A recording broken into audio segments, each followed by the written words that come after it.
Hi, everybody. Joe Cioffi here. Weather in a minute. Tuesday, the 2nd of September.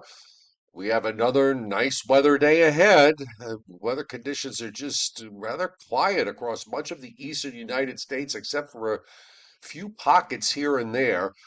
We have a few clouds this morning across Maine that are moving northward with a little disturbance. Otherwise, skies are basically clear when you head down the coast all the way to Georgia and even into Florida. There's hardly any shower or thunderstorm activity going on. Most of it actually is offshore.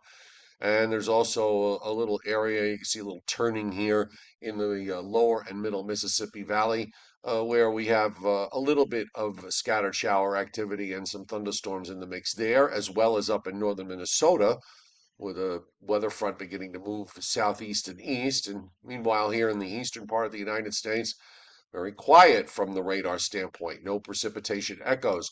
Now, as far as rainfall is concerned, this is the Weather Prediction Center's forecast for the next 7 days, and at least along the coastal plain, from Maine all the way down into northern Florida, we're looking at generally a quarter of an inch or less, and in some cases, a tenth of an inch or less. Now, it's a little higher if you go into Pennsylvania and upstate New York, particularly along the I-81 corridor, where we're looking at the potential for, say, a half an inch to, in some places, as much as an inch and a quarter to an inch and a half, those two purple spots in upstate New York.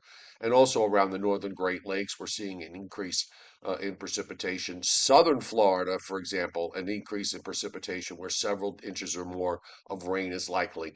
But the overall trend is for this dry weather pattern, very much a sign of a fall weather pattern, by the way, even though technically, from an astronomical standpoint, we're not yet into autumn.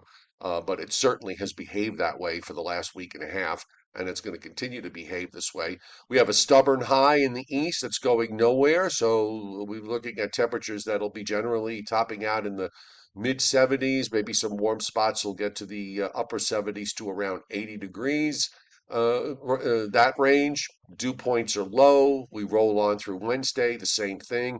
And this next cold front that's going to arrive Thursday night, it's going to look pretty active when it moves across western New York and western Pennsylvania. But guess what? Those showers weaken as they head eastward. And while we might still see a shower or thunderstorm late Friday evening or overnight into early Friday morning, that front goes by, and we've got another dry air mass and another front coming through over the weekend, cooler air to follow.